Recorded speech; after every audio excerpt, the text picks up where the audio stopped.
The radical, fundamental principles of freedom, rational self-interest, and individual rights. This is the Yaron Brook Show. All right, everybody, welcome to Yaron Brook Show on this Saturday, August 2nd. I hope everybody is having a fantastic weekend. I'm busy packing, traveling tomorrow to Lisbon, Portugal. I'll be gone for 2 months. 2 months. I'll be in Portugal and Italy for 2 months. So busy packing, organizing, getting everything ready, but always have time for you guys for another show. So I thought we'd talk today about a topic I just spent really 3 days, 8 hours talking about at the Peterson Academy. I just got back from there a few days ago, and I did a whole 8 hours on trade. It was I think really cool. You guys should check it out. You should go to Peterson Academy. Just use the link that has my name in it, so I get credit for you going for me. What you'll get there is 8 hours on trade and tariffs and the history and the economics. I spent a whole over an hour on examples of specialization and division of labor and comparative advantage and what they all mean and how they all work, and running through an example. And then we go over the history, and then we talk about kind of tariffs and what they are and how they work. We talked about mercantilism and neo-mercantilism. That's what we call Donald Trump and his people around him, the neo-mercantilists, and what that implies and what that means. And then we talked about objections to globalization, objections to trade, and so we covered a lot of content in 8 hours. It was great. So if you ever check out the Peterson Academy, I will have, I think by the end of the year, 5 courses on the Peterson Academy. Capitalism and finance are already up there. A lot of people are watching those, and then there's going to be trade, and there's going to be money, and there's going to be the corporation, kind of business history, and those are all, I think, really good courses. Kind of cool. So take advantage of it. You can get an annual. You pay one annual fee, and then you can watch whatever you want. You can watch as many courses as you want. So, those 5. If I do a few more, then just watching my courses will make worth the annual commitment, the annual financial commitment. All right. So So let's talk about trade. And to talk about the history of trade, I want to talk about trade in America, but the history of trade more broadly, one has to understand, I think, really two things are important here. One is that trade has always been a part of human life. Trade goes back to a time where we were tribal and tribes traded. And if you go back to 2000 BC, you already see quite a bit of trade across geography. You even see stuff coming down from Northern Europe where there's nothing, where a bunch of barbarians are. Northern Europe are trading with certain Greek cities, who are trading with the Egyptians, who are trading with the Mesopotamians, so certainly by 1000 BC, you get substantial trade, and of course, all of them are trading further east with India, and India is trading with China, so indirectly they're trading with China, and then by the time you get the Greek classical period, it's even more just explicit. There's trade across the Mediterranean all the way to Spain. There's trade up some of the European rivers into Northern Europe. There's trade to India and China and Egypt, and trade, robust trade, is a real part of human history. You just can't separate the two. And of course, once the Europeans discovered a way around the Horn of Africa, once the Age of Discovery begins, trade explodes. The Europeans are, sending lots of ships to Asia to trade, primarily to India and Indonesia and what are called the Spice Islands. And the main thing that Europeans are trading for, the thing that they want the most, are spices. Like, Europeans are suddenly discovering that food can have flavor, that their taste buds are not limited to a narrow spectrum of food stuff. They discover spice, and they start importing spices from Asia, and its spices are some of the most lucrative, if not the most lucrative, trading features. So spices are coming in. And so there's a lot of trading, and then of course that evolves ultimately into, somebody says black pepper, it's black pepper and saffron and cinnamon and a variety of different of these just flavors that Europeans are not experienced. Remember, Europe, in spite of tea time in England, Europe had to discover tea from the Chinese. They had to discover coffee ultimately from Ethiopia. I mean, all this stuff that actually tastes really, really good comes in through trade, right?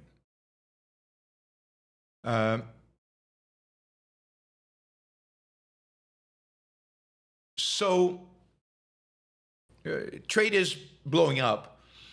And then, of course, with the trade routes into Asia and through Africa, the Europeans start colonizing places. And part of the motivation for colonization, and I found this really interesting, is the economic ideology of mercantilism. Mercantilism really drives the idea of colonizing. So, if we think about trade as win-win, well, why colonize places when you can trade with them? Why do you need to colonize India? Why do you need to colonize some of the Asian countries? Why can't you just set up trade shops there and trade with them? And here's the problem, that Europe viewed trade as win-lose. Mercantilism is a philosophy, it's an ideology of trade as being fundamentally win-lose. And that export, and thus having precious metals flow into your country, is a win, and importing cotton or textiles or spices for that matter, and giving up precious metal for it is a net loss. So the philosophy of mercantilism, kind of guides the various empires to set up colonies. The colonies are basically there to provide raw materials to the mother country and to buy finished goods from the mother country. So they're there to suck up raw materials, natural resources, and to import to themselves, constituting export to the mother country of goods, and thus this is perceived as this is the winning strategy. This is what trade is all about. This is what winning is all about. This is what winning looks like: money flowing in, and stuff flowing out. The only thing other than money coming in are natural resources to be able to produce the stuff. And this probably holds back the West in terms of wealth significantly, this attitude of mercantilism. It explains some of what happens during colonialism. It explains the whole attitude of, and attitude towards the colonies and their attempt, kind of the kind of trade that happens between England and the colonies, or the French and the colonies, Belgium and the colonies. It explains the exploitation that does happen in these places, because mercantilism is a system believed that embraces exploitation. Since it's win-lose, you want to make sure the other party loses. And so this is kind of the context of 17th and 18th century European trade. It's robust, but it is all done on the wrong premise, which guides trade not to win-win, maximizing win-win relationship, but guides it towards maximizing the amount of money, the European nations accumulating gold and silver rather than the amount of wealth that they are accumulating. And there's a lot of lost efficiency, a lot of lost productivity. I mean, there's a real sense in which the Industrial Revolution happens and is successful in spite of the mercantilistic attitudes that so many in Europe have. Mercantilist attitudes also involve much more central planning than otherwise, and much more government involvement in everything going around, not just trade, but production itself.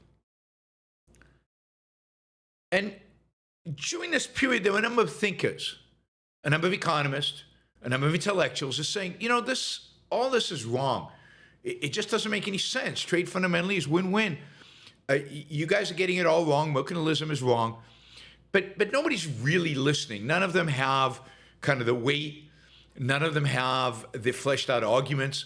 None of them have the case really worked out for free trade and for what free trade would entail, until Adam Smith. And Adam Smith, in this sense, is a pivotal figure. Adam Smith basically, argues that mercantilism is wrong. He criticizes their obsession with trade surpluses, the hoarding of gold. And Adam Smith advocates, this is the wealth of nations, for free trade, for competition, and really all based on the idea of the value of specialization, the value of the division of labor. Adam Smith sees how if British industry specializes in the thing they're good at, and in India they specialize in the things they're good at, and in Indonesia they specialize in the things they're good at, and in Africa, whatever country in Africa, individuals specialize in the things that they're good at, and then they all trade, everybody benefits. He doesn't quite have the concept of comparative advantage. That is Ricardo about 41 years later exactly, who develops that. But, the fundamental is division of labor and specialization, and therefore the value of trade as a consequence of division of labor and specialization. And that if trade is win-win, you want everybody to specialize, and then you want to trade, and you want no barriers to that trade, because any barrier to trade is a barrier to specialization. It's a barrier to division of labor. You want every human being on planet Earth to do what they're good at, what they have what Ricardo will call a comparative advantage in, but you want every individual out there to specialize and become an expert in what they do, and then to trade, and everybody is dramatically better off. Specialization not only is more efficient, but also as you specialize, you become better at what you do. You learn. There's a massive learning curve by specializing. You learn the topic. You figure it out. You find better ways to do it. And that increases dramatically efficiency. And ultimately, mechanization comes from specialization. You see something done, you understand how it's done. Now you can start thinking about, how do I make a machine do it instead? And this drives economic growth. It drives progress. Now, at the time Adam Smith is writing, though England politically is dominated by the mercantilists, and they have tariffs, they have government-granted monopolies, and they have something called the Navigation Act, which is very similar to the Jones Act, but worse. It basically says that if you want to enter a British port, you have to be flying a British flag. The ship has to be a British ship.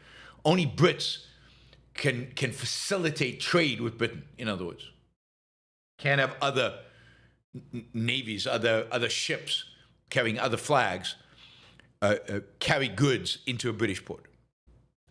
Again, kind of a monopoly for British shipping. So this is a time of really high levels of protectionism. And during the Napoleonic Wars, it only gets worse. So 1793 to 1815, this is post Wealth of Nations, which is 1776, and nobody's really paying attention. Everybody admires Adam Smith, reads his book, and then ignores it.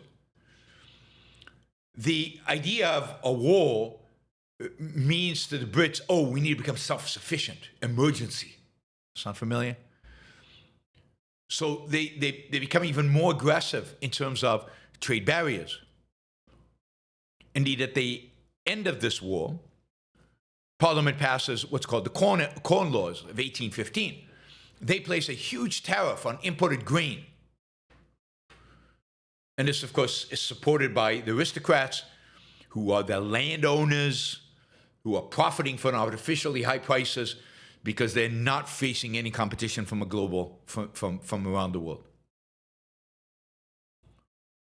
And indeed, these laws become kind of a symbol of aristocratic privilege and protectionist policies, and the beneficiaries are clear, more so in England than let's say later in America. Who benefits is very, very, very clear from these laws. But immediately once they're passed, there's already pressure. So the intellectual movement for free trade is growing in England from the publication of Adam Smith's Wealth of Nations. And of course, and already in the 1820s, you start seeing slowly an erosion in tariffs and an attempt, mild as it is, to start reducing tariffs and bring about more trade. The Corn Acts were particularly sensitive because they're protecting British farmers, who are basically the landowners, the aristocrats, from much more efficient producers of food, for example, the Americans, and parts of Europe, which are producing food a lot cheaper than the English. And of course, this is also a period in England. This is industrializing. A lot of people are leaving the farm; they're going to the city. Supplying food to the cities becomes a major problem and a major issue. Food is expensive. People are hungry. People are poor. And it's the poor and the hungry, if you will, are part of the pressure placed on Parliament to reduce the tariffs. The Industrial Revolution is turning Britain into the workshop of the world. They are making stuff. So there's now, significant pressure. David Ricardo, Theory of Comparative Advantage, is published in 1817, which provides a powerful economic rationale for free trade. Countries should specialize, just like individuals, and trading should be free. So in 1828, they passed kind of a sliding scale for grain duties, partial relief, because there's starvation, people hungry and complaining, and they're trying to appease the public. So they do this in order to appease them. But during the 1930s, you really get momentum, and here it's intellectual momentum, not just political momentum. In the 1830s, you get the Anti-Corn Law League, which is led by politicians / intellectuals, and they gain a lot of strength, a lot of power within England. They are educating people. Educate. Just like the abolitionist movement in England and then the United States, the primary focus was on education. And they argued that free trade would lower prices, reduce poverty, stimulate industry, and, through economic interdependence, bring peace. Which mostly works, but not always. Ultimately, 1846, you get a serious Irish famine, And by the way, the people supporting the tariffs, of course, the conservatives. But in 1846, a conservative prime minister, Robert Peel, breaks with the Conservative Party and joins the Liberal Party and the opposition party and repeal the Corn Laws. And basically start a half century of unilateral free trade. That is, Britain becomes an island of zero tariffs. It doesn't do deals. It doesn't do deals with other countries. It just lowers tariffs to zero and trades with anybody who's willing to trade with them.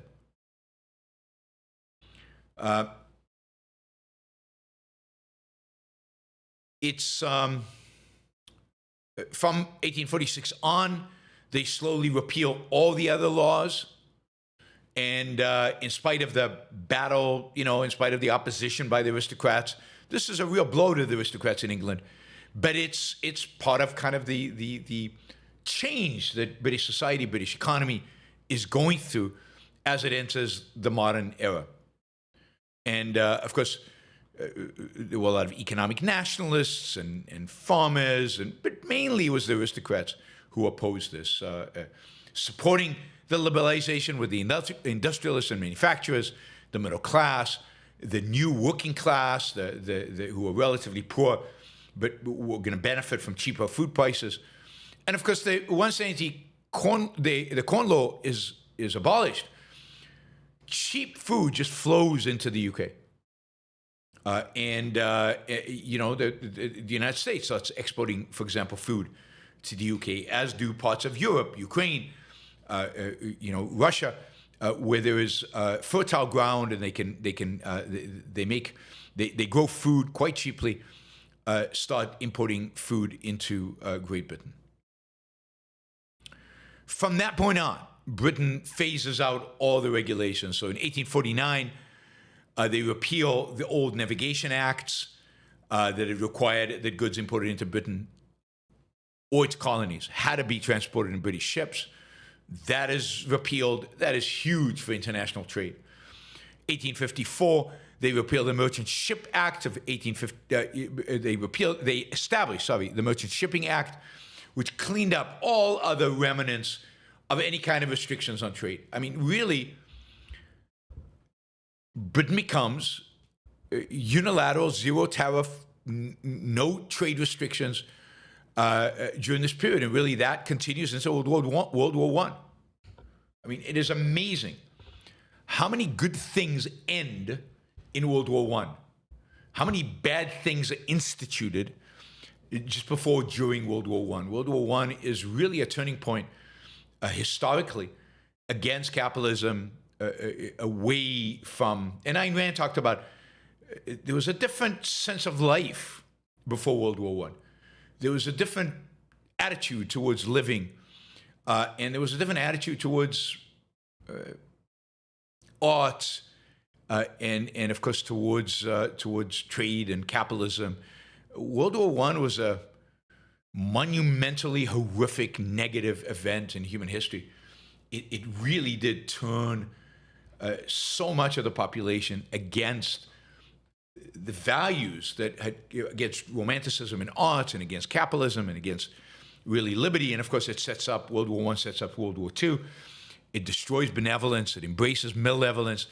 And it destroys individualism. It embraces collectivism and nationalism. The nationalist movements really come to the foray in World War I and the post-World War I, and leading up to, of course, the implosion of World War II. So between 1846 and 1914, Britain, which is at the heart of the Industrial Revolution, a Britain that is basically has the most important navy in the world, a navy dedicated now to free trade. Rand, at some point, somewhere, talks about the fact that British foreign policy in the 19th century was basically gunboat diplomacy. Gunboat diplomacy dedicated to opening up the sea lanes for trade, opening up ports for trade, making it possible to engage in trade free of piracy and free of coercion, free of force. And really, if a country resisted trade with the British, its gunships would enter the port, bomb a few buildings, and the rulers would change their mind and start trading with the UK, with the Brits. That was what gunboat diplomacy was like. And all in the name of free trade. It is the only country that I know of in history that has been dedicated to the principle of free trade. And in that sense, it was a huge success. The failure of Britain during this period were its colonies. It has spent so much money on expanding and preserving and defending and exploiting, I guess, even, in its colonies, that it ultimately bankrupted Britain. The colonies, I mean, people today think that colonialism is what made capitalism possible. I mean, that's absurd. Actually, colonialism drained the capitalism in England from resources, and the consequence of that are both socialism rose in England, and of course, England abandoned capitalism completely at the end of World War I, right? World War I was a turning point for the abandonment of capitalism. So that is what's going on in Britain. Unilateral free trade. It's what I argue America should become. Zero tariffs, zero trade barriers. Bring your goods, sell them here. You know, and American businesses, compete. Compete. That is your mission in life, to compete with everybody else. Right? You know, this is also a time in England when the monopolies are broken apart. That is the government-granted monopolies. And trade is now not exclusive to the East India Company or somebody like that. Trade is now open to competition. But industries were always competitive in England. But any semblance of central planning and control, this is the freest period in British history, and some of the freest ever in world history, is 1846 to 1914. And note that in Britain, free trade is more important than, as we'll see, in the U.S. Why is it more important? Because Britain's small. It's small geographically. It doesn't have natural resources. It's relatively small population. It's small. So for Britain to thrive, it has to have trade. It has to have global free trade. The United States, in comparison, is huge, filled with natural resources, and dramatically growing in population during this period, during the 19th century. And it could sustain itself in some ways because it's got so much division of labor and specialization happening within. And there's so much, relatively speaking at least, so much freedom within the United States, that the United States, from its beginning, is far less dependent and reliant on trade than the British Islands are. Britain is an island, a small island at that.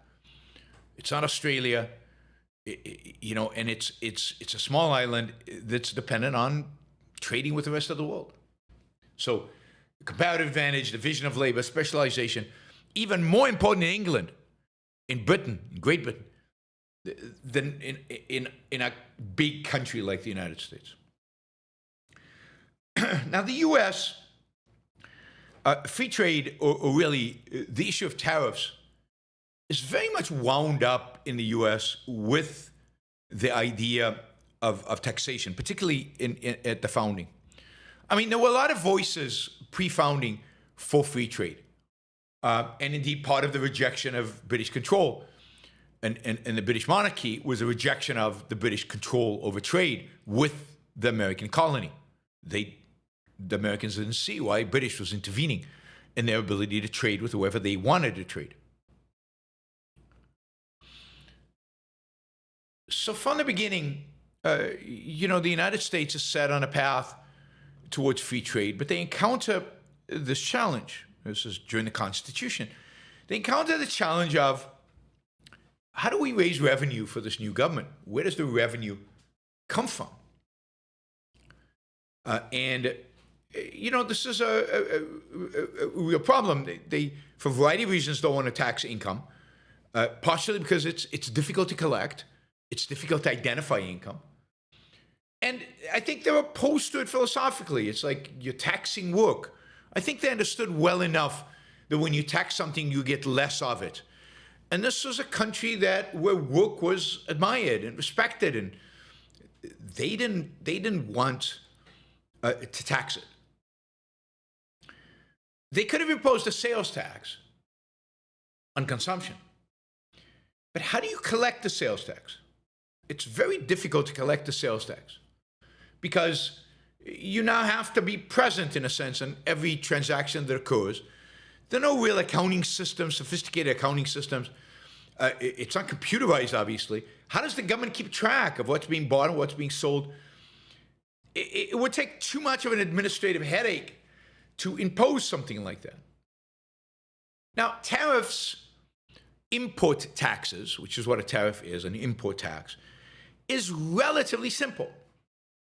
There are only so many ports or places of entry into the country. You put a customs office in every one of those places, and you charge a uniform tariff on the goods coming in. And yeah, it reduces sales of those goods, but that's not a tragedy. And you gain revenue. And in those days, government was so small, 2.5%, max 3.5% of GDP, that they could raise a big chunk of the revenue from tariffs. The rest were excise taxes, like on alcohol and particular goods, where again, you could control, what was happening at the points of engagement, at the points of trade. You didn't have to create a massive bureaucracy to regulate every piece of everything that traded, everything that changed hands. So the idea at the Constitution, at the writing of the Constitution, was that they would use tariffs. They would use tariffs in order to raise revenue. It was an indirect revenue, but it was relatively easy to collect. And in April 9th, 1789, Madison actually introduced the first law to impose tariffs. Fairly low rate, because you don't want to hurt, trade too much. They understood. They had read Adam Smith. They understood some of the principles involved. They didn't have a deep understanding of economics, but they understood that free trade was a good thing, and they wanted to resist intervening too much in trade. Now, this is not true of Hamilton. Hamilton very much thought that America should be self-sufficient, that America should limit imports, particularly limit imports early in the Republic so that they could build up an industry free of competition from imports. So Hamilton was definitely a protectionist, and he also proposed differentiated tariffs, different tariffs on different goods based on the industries that he believed needed to be protected. So Hamilton viewed tariffs as ways to protect industries. Madison viewed tariffs as a way to raise revenue. Both believed in low tariffs, by the way. So Hamilton did not argue for very high tariffs. They both believed in low tariffs. But one of the things that shocked Madison when he introduced the law is the extent to which this became a partisan issue. This became splitting political alignment within America. And the degree to which people started to advocate for tariffs, not as a source of revenue, but as a way to manipulate the economy, as a way to protect industries, as a way to benefit some and hurt others. So this is really the beginning of what will become probably a very contentious issue within American politics during the 19th century. I'm actually going to give a talk on this give a talk on tariffs and the politics of tariffs and what exactly happened. Much more detailed than what I'm doing now. I'm just giving you kind of an outline today. I'm going to give a talk on this at the Florida Objectives Conference. They're doing another one next year. This will be the last weekend in January. I think it's January like 31st, February 1st, something like that. So I'll be giving a talk on this in more detail and slightly different material. So yeah, if anybody is interested, you should come to Florida. Last year was a lot of fun. It's a very it's a fun conference. You get to see a lot of objectives come, mostly Floridians, but some people flew in from out of states, from Texas, from Northeast, and came and so it was great time to meet people and to hang out and good talks, a lot of good speakers, and it was, even though I was sick part of it last time, hope not to be sick this time, it still was a lot of fun. So I encourage you to come, and this will be kind of the topic that I talk about. So I'll just say that during the 19th century, there was a constant battle between using very low tariffs to raise revenue for the federal government and to fund the federal government, and between those who wanted to use tariffs in order to protect industries and in order to stop importation. That is, there was definitely a mercantilist attitude in America. They were definitely behind the curve. They were not at the cutting edge intellectually as the British were on these issues, which is sad, because America was so much on the cutting edge of pretty much everything else, particularly politically and ultimately economically, that this is one issue where they lagged behind the British, and they did not really ever, in all American history, really embrace the British system of unilateral free trade, of zero tariffs, and of just opening up your market and accepting free trade. This was something that was debated heavily in the U.S., but it became, probably the first issue over which you got the development of pressure groups. We'll talk about that, and I'll go through the pressure groups in my talk in Florida. You got the development of pressure groups, and it's the first issue where it was real contentious between them, and the politics swayed. Post-Civil War, the political party that became the pro-tariff political party, aggressively so, was the Republican Party. The Republican Party was very much a pro-tariff political party. The Democrats were the pro-free trade political party. And indeed, the Democrats, in many respects, during the late 19th century in particular, were the pro-freedom political party, pro-economic freedom political party. They had other problems, but on economics, Democrats were much better than Republicans. I think the best president of this period is Grover Cleveland, who has two terms. He has a first term, he loses, and then he has a second term. And he is known for vetoing a bunch of bills coming out of Congress, vetoing government spending, rejecting regulations, rejecting an income tax, rejecting the growth of the state and rejecting the growth of the state intervention into the economy. He is an advocate of low tariffs. He is a political opponent of McKinley, who Donald Trump praises all the time because of the McKinley tariffs. McKinley tariffs were passed when McKinley was not president. McKinley was actually chairman of the House of Means, something in means. What's something in means? Anyway, he was in the House of Representatives, House Ways and Means Committee, and he passed the tariffs, which are a huge increase in tariffs in 1890. Same year, by the way, we got the antitrust bill, and during the talk in Florida, I'll tell you about the relationship between tariffs and antitrust. Why were they both passed at the same time? What's the relationship? And again, the politics are super interesting. Super interesting. There was a third thing that happened during that same time, which was the negation of, there was a big push by populists to make silver part of the silver money in the United States, which would inflated the economy significantly, raised prices, would have increased the amount of money in the economy because it wouldn't just be gold, it would be silver as well. And there was a reaffirmation in 1890 that no, the United States would stay on an exclusively gold standard, which it had been on since the Great Depression. So, or since after the Great Depression, 1874, I think. Great Depression. Where did the Great Depression come from? I don't know. Since the Civil War, but no, it was after the Civil War. It was 1874 when the United States went back on the gold standard and stayed on the gold standard until nominally until 1833.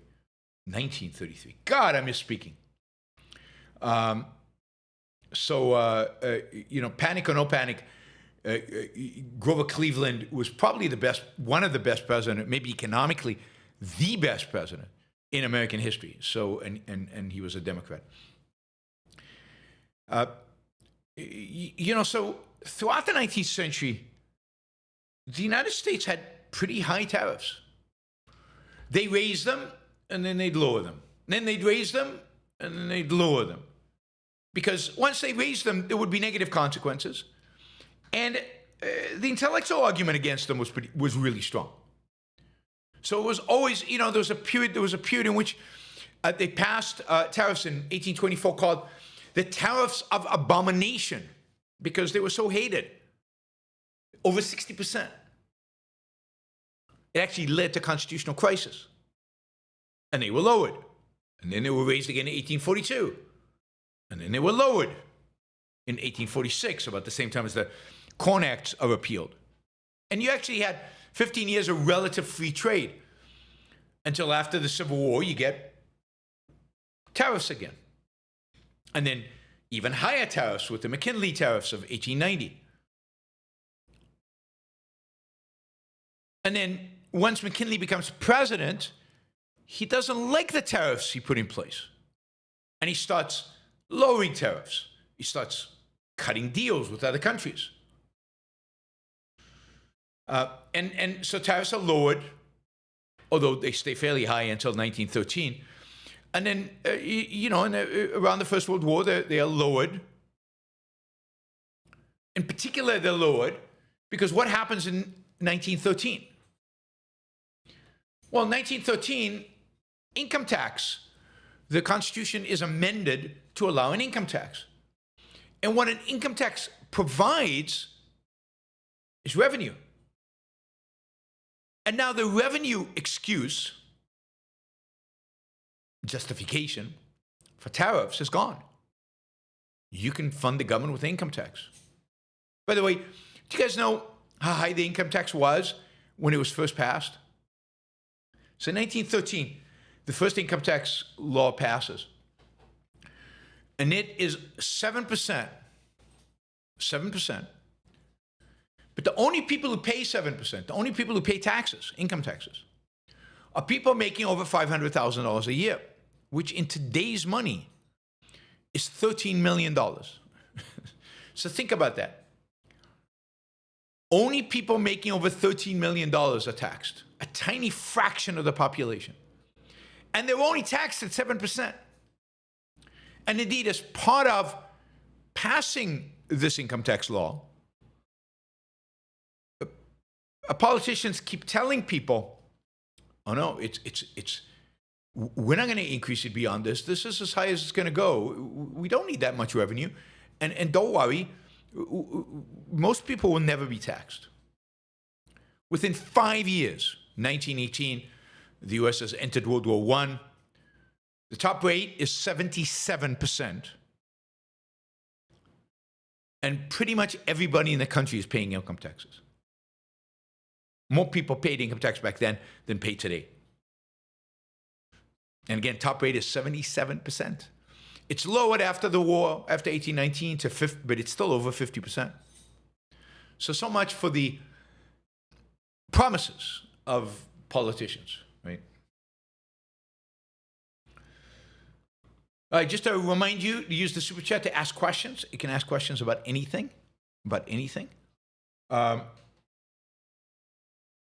I'll just to complete this, I'll just say, in 1922, high tariffs were reinstituted. I mean, there are two things in which Calvin Coolidge, who's often cited as one of people's favorite presidents, two things that Calvin Coolidge did that are very anti-freedom and very bad, and taint his reputation as a free marketer.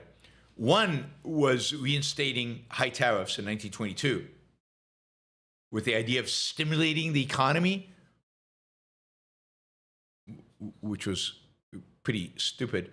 Now, the economy was strong, but that was in spite of tariffs. The same thing happened in the late 19th century. Economy was strong in spite of the tariffs. Study after study after study shows that it wasn't the industries protected by tariffs that did well. It was other industries that weren't protected by tariffs that did the best.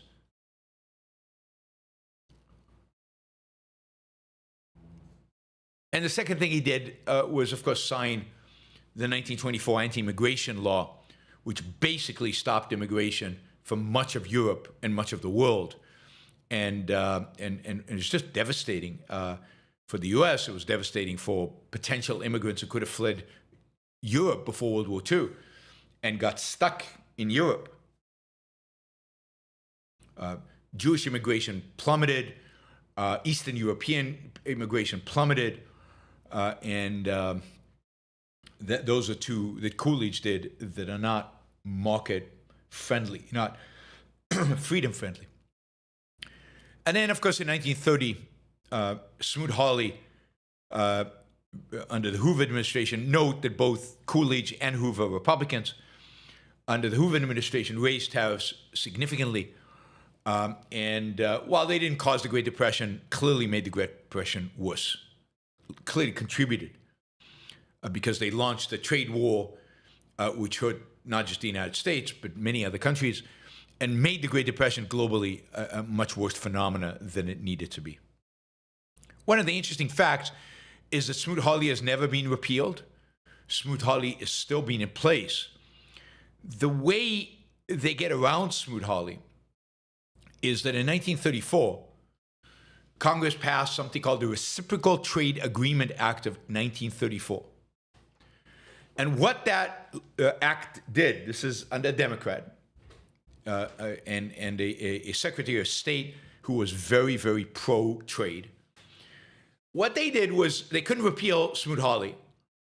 So what instead they did is they made it possible for the executive branch to negotiate reciprocal trade deals with other countries, bilateral trade agreements, and that Congress would fast-track their ratification and only require a simple majority vote for ratifying trade deals.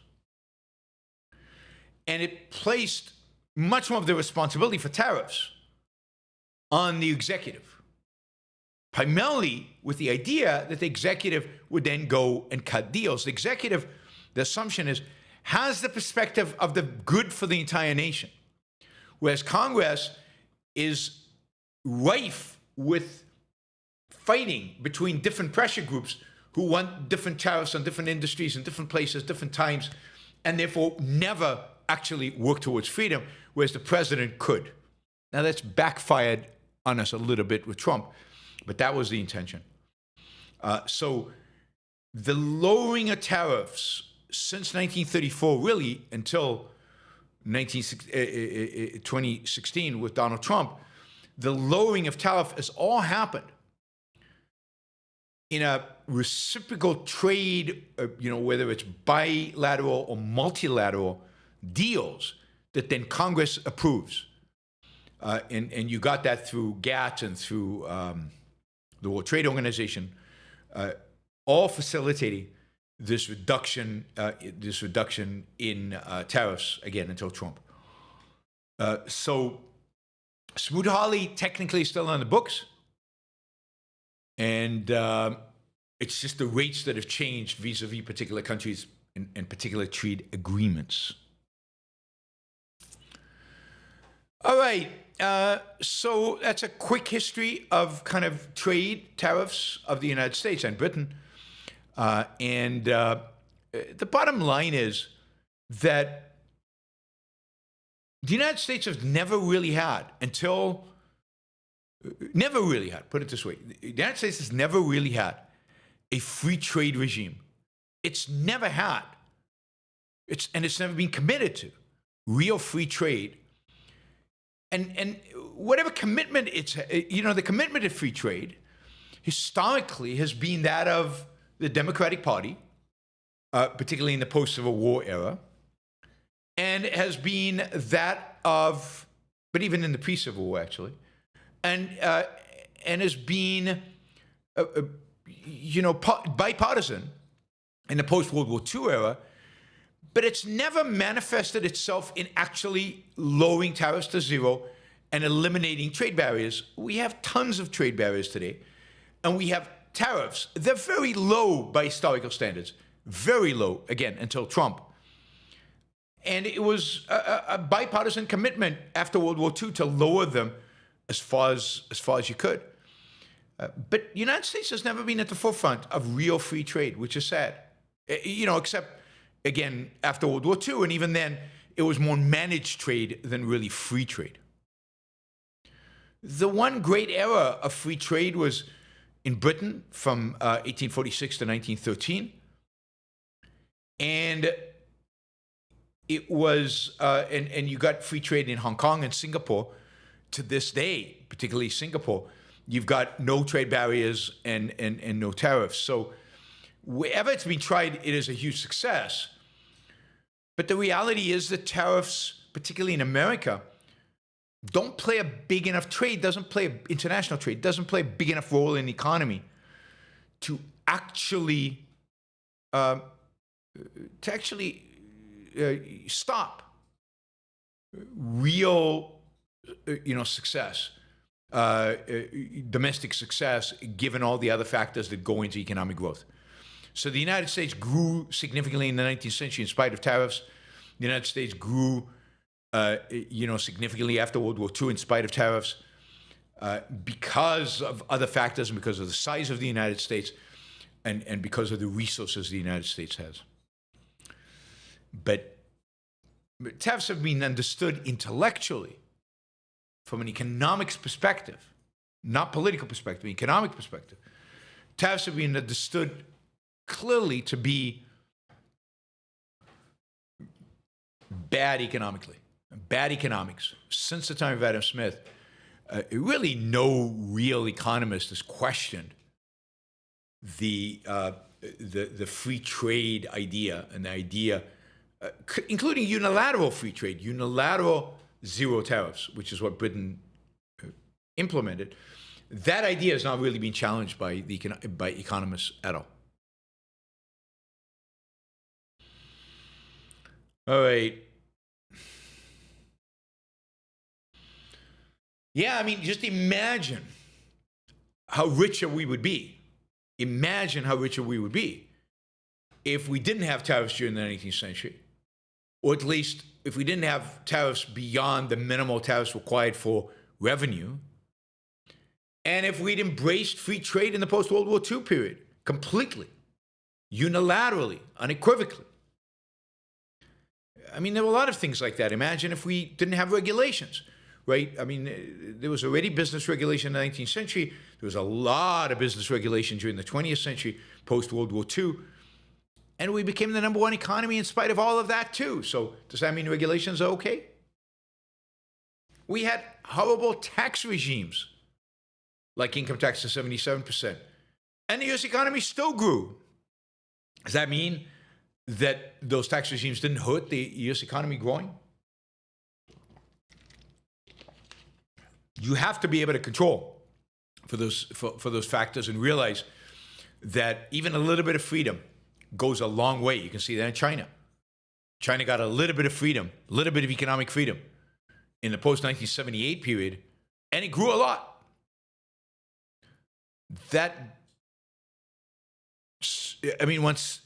One should view that as, well, imagine how much more they would have grown if they had complete freedom.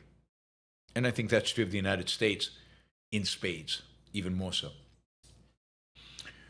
All right, we're approaching the end of the first hour. I'll remind you that we have goals for these shows, because you guys fund the Yaron Brook Show. It couldn't exist without support from you.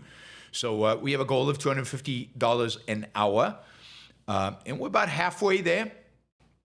So I encourage you for the first hour, and we're going into the second hour. So I encourage you to step in and participate and support the show and support what I am doing, what all of us are doing. So please consider doing a sticker or a super chat. That would be fantastic. I'll also remind you that the best way to support the show is by becoming a Patreon or a PayPal monthly contributor. You just go in and search for Yaron Brook Show on PayPal or Patreon, or go to my website, yaronbrookshow.com, and you can find ways there to contribute and become a supporter of the show on a monthly basis. And that is probably the best way to guarantee the continuity of the show and to preserve that continuity over time. We also have sponsors who make the show possible. The Ayn Rand Institute is a sponsor, and the Ayn Rand Institute has now, has had for years now, an Ayn Rand Institute app, which is it's just amazing. It's like an Ayn Rand library on your phone, accessible at any time, with Ayn Rand talks and some Ayn Rand University, and maybe the most valuable thing there, are all of Leonard Peikoff's courses. All of his taped courses are on there to be accessed by you. If you really want to study Ayn Rand's ideas, that's the way to do it. Listen to Leonard Peikoff's courses. And it's available free. You can have it on your phone. Just download the Ayn Rand Institute app. You can go to aynrand.org/start here to access the app. There's a link there that will send you to the App Store to access the app. And download it and just start listening. I mean, yeah, it's an amazing that we have the ability. Again, I remember when I first discovered Ayn Rand, there was nothing. I mean, the books were out, but I was living in Israel. I couldn't find. There was no internet, and it's.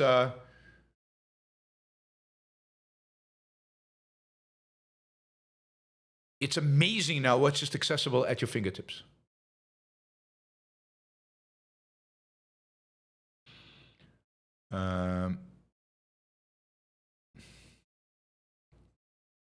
Let's see. You don't need spices when you eat beef? Yes, you do. Beef is so much more delicious when it's got like some good spices on it. When you get a really good chef who knows how to treat the beef and put the right spices on it, it is pretty amazing how much better the beef becomes. So, I mean, you don't know what good food is if you think just a plain slab of meat is good enough. Yeah, it's good enough, but it's also boring and bland as compared to what it could be. So, go find a good chef who really knows how to cook a steak and knows what to put on it. Knows what spices and stuff to put on it. And anyway, making something spicy is always going to improve the flavor, no matter what the food is. And what the spices do is they bring out the flavor of the beef so much better. And certainly a steak needs salt, a little bit of salt. But you can have a steak with coffee rub. It is so good. And what it does is a lot of times by coating it with certain spices, you get the juices captured. It captures the juices much better, and it just adds fantastic to the flavor of the beef. Anyway, not sure why I got into a discussion of that. We were talking about what? Well, yes, the next sponsor is Alex Epstein. Alex is, of course, the world leading thinker with regard to everything energy, including environmental impact, including the politics of it. So you guys should go try, you should read him because you'll learn so much. You will become so much more knowledgeable about it. And it's a crucial field. It's a kind of a crucial part of our lives. All of us consume energy constantly, and the government wants to intervene constantly into our consumption of energy. So check out alexepstein.substack.com. alexepstein.substack.com. Doesn't cost you anything to subscribe. You can support him financially as well, but it doesn't cost you anything to subscribe. And then finally, Hendershot Wealth, hendershotwealth.com /YBS. They have a number of really interesting products. The latest product is this product that you can access that really does a good job delaying or significantly reducing your exposure to capital gains taxes. If you have a lot of capital gains exposure, you've got some stock that's appreciated a lot, you want to sell that stock, or you're living off that stock, or maybe it's Bitcoin, or maybe it's some other asset where you've got a lot of capital gains, or a business that you're going to sell. There are really now some pretty cool, sophisticated financial methods, tools, portfolios that can really help you reduce your tax bill. And we're all for reducing taxes at the Yaron Brook Show. So check out my interview with Robert Hendershot on YouTube, where we explain exactly what happens and how it works and how it's done. And check out the website, Hendershot with 2 T's, hendershotwealth.com /YBS. Sign up for a conversation with them. It doesn't cost you anything. I promise there's no sales pitch. They're just going to educate you about this, and if it's something that it's appropriate for you, then you should go ahead and do it. And I will say this, if you're going to do it, I would do it through them. I mean, I trust them. And but they are trustworthy, about as trustworthy as anybody is out there. So Robert Hendershot was a business partner of mine for many, many, many years. So I know him well. I know his character well. And I trust him completely. So yes, check it out, hendershotwealth.com /YBS, and check out the video with me talking to Robert Hendershot on my YouTube channel. It's under the sponsors playlist, so you'll find it there. All right, let's see. What else did I want to say? Yeah, I wanted to thank Barry, $50 sticker. Thank you, Barry. Really appreciate it. They got us closer to the 1 hour goal, but we still need some work there, guys. John, thank you for the sticker. Really appreciate it. RDF, thank you for the sticker. Nature Observer, thank you. Let's see, who else? I think I saw Jonathan Honing. He always is there. Yeah, there's Jonathan. And Donna, thank you, guys. Thanks, everybody, for the sticker, for the support. I appreciate it. All of you who are watching right now, whether you're on, if you're on Twitter, come on over to YouTube. You can support the show on YouTube, or go to Patreon, support the show there. And if you're watching right now, just do a sticker, $2.99. If everybody right now just did a couple of bucks, we'd be in great shape. So consider doing something before the end of the show. We don't have a lot of questions. We have a few. Don't have a lot of questions, so the show might be short today. You get to determine the length of the show. You get to determine the content of the show, because you ask questions and I answer. All right, not your average algorithm. The greatest prison people live in is the fear of what other people think. Yeah, absolutely. I mean, it is a form of a prison. It's a form of a cognitive, psychological prison, and it makes it very difficult for people to take risks and to express themselves and to really manifest themselves. Yeah, it's sad that people care as much as they do about what other people think of them and think of their ideas. Andrew, you gave a great answer on motivation by love yesterday. Many do achieve material success or prestige based on negative motivation. But to objectivism, moral success is happiness. And for that, one needs motivation by love. Yeah, absolutely. And look, I think if you watch successful individuals in any field, you can differentiate the ones that were motivated by fear and the ones that were motivated by love by just their attitude, how much joy they get out of what they do. I mean, take somebody like Steve Jobs and compare him to other, others who are being successful. And he exuded a sense of joy and a sense of pride and a sense of achievement. And it comes from the fact that you knew that the products that Steve Jobs developed and put out there were based on his values, that were based on what he loved to do, that this was something he cherished, he loved, he embraced. He was completely motivated by love. And you could tell, and I think a lot of the billionaires, to their credit, are people who are motivated by love. They work unbelievably hard. They love the products that they build, and they love the businesses that they build. And it's a positive motivation. And most of them did not have, most of them are middle class. They maybe didn't have hard childhoods. So it wasn't like they had something to fear. And if you look at Bill Gates and look at Jeff Bezos and you look at these guys, there's not a sense of what drives them is fear. You really do get a sense of what drives them is values, ultimately love. It's part of what I admire about them. Thought criminal, 10 British pounds sterling. Thank you. Really appreciate the support. And of course, the pound sterling was the global currency, global money, the reserve currency of the world in the pre-World War I era. That, of course, shifted to the dollar. So by the end of World War II, the dollar was the reserve currency of the world.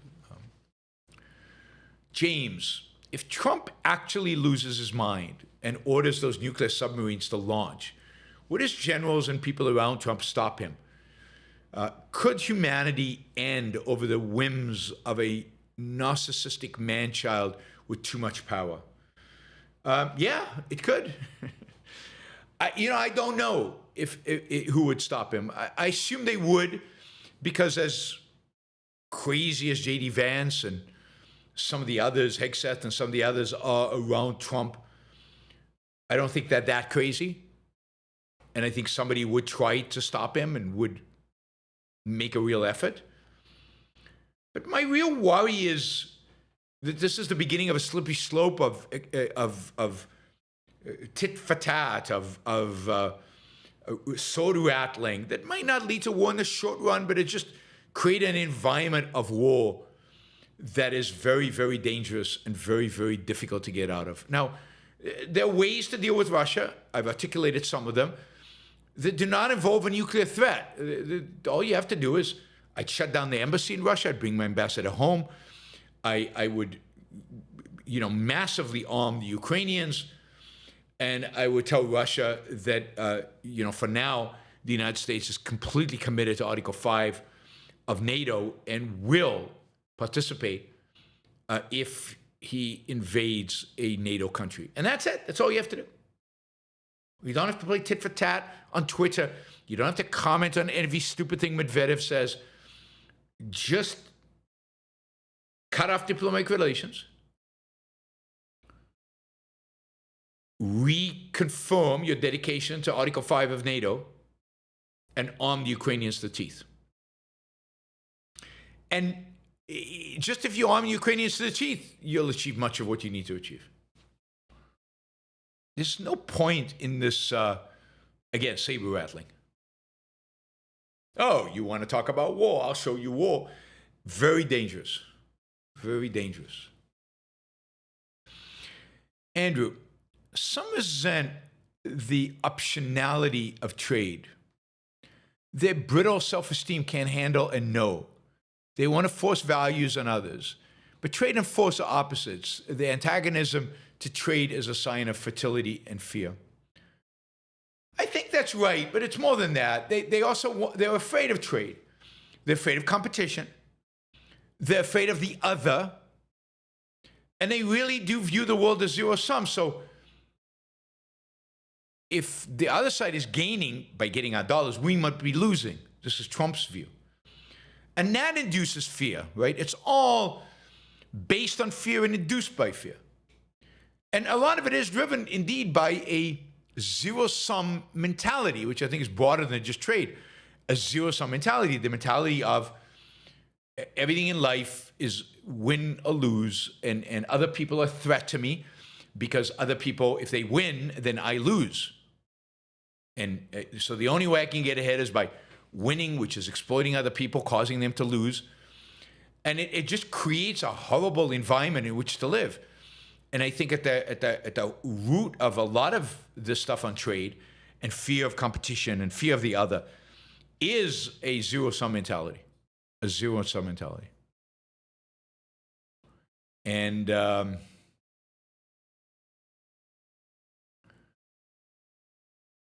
it's very hard to get rid of that kind of mentality because it's so psychological, embedded in them. And of course, egalitarianism supports that. Egalitarianism encourages that. So the left is very much encouraging and supporting of a zero-sum view. What's sad is to see the extent to which it's universal now. The right has embraced it just as much as the left, even detached from the egalitarianism of the left. All right, let me just remind you again, value for value. You're listening to the show. We've got almost 100 people listening and 160 people on Twitter. And you get the show. Where's the trade? We're talking about trade. Where's the win-win trade? So the one way to exert a win-win trade is to come onto the Super Chat and make a small contribution, ask a question, or just do a sticker with a contribution. And you can do that from your phone. You can do that from the computer. It's pretty easy to do. You just press that $sign underneath there, and you can get it all rolling. Of course, if you don't want to get involved here, you can go to Patreon, or you can go to PayPal. Patreon, I think, is easier for everybody. And you can set up a monthly contribution for the Yaron Brook Show. A show funded completely by you guys. Doesn't exist without you. And of course, you gain value from it. Value for value trade, that's what it's all about. All right, Dan says, Rand might have not given us the answer with objectivism, but today it is clear how evil altruism is, and she was spot on that. Well, I happen to think that Rand did give us an answer with objectivism to pretty much most of our burning questions. Most of the big issues in philosophy, Ayn Rand is solved with objectivism. And it's not surprising at all that you can now recognize the evil of altruism. She couldn't have, part of that is because what she built was a systematic, integrated philosophy. And the fact that she was right on altruism suggests she's right on other things. Egoism, for example, capitalism, reason as man's basic means of survival. All of that is implied by her being right on altruism. So I think you need to rethink your view of Rand there. Whoops, what am I doing? All right. Liam, from what legal experts have told me, it is likely the Supreme Court throws these tariffs out. I think there's a good chance that indeed happens. I mean, it does look like the Court of International Trade has already thrown them out. The appellate court that heard arguments on Thursday seemed pretty skeptical of the government's arguments. They might throw it out. And I think the Supreme Court will do the same thing. I think what Trump is doing is a real reach. And given that this court is concerned about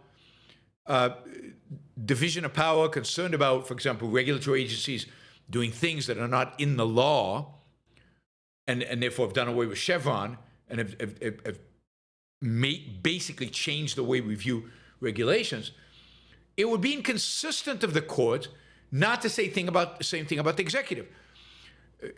Basically the law Trump is using does not give him the authority to use tariffs, even if he believes there's an economic emergency. And that the Constitution is quite clear that tariffs are the purview of Congress. So yes, I think there's a really good chance. It's just going to take some time. Liam says, if interest rates come down and the tariffs are abolished and AI innovation accelerates, could we have another decade like the 90s? Yeah, easily. Even, depending on how big of a deal AI is, maybe even better than the 90s. But absolutely, you abolish the tariffs. Maybe they're abolished by the... Now, note The Supreme Court will only abolish the tariffs that are being put in place using that one particular law. The tariffs that are put in place based on national security, for example, will not be covered under that lawsuit. So steel tariffs, aluminum tariffs, car tariffs, a bunch of other tariffs will not be covered. But these reciprocal tariffs, those are the ones to be thrown out. But if that is abolished, and if interest rates, I think, will come down, even if interest rates don't come down, I think just tariff going away and AI innovation accelerating, you got a golden era in front of you. Frank, what is free trade zone? Some tell me it's being able to pollute the air, dump in the water, make an offer of products, no building codes. What's true?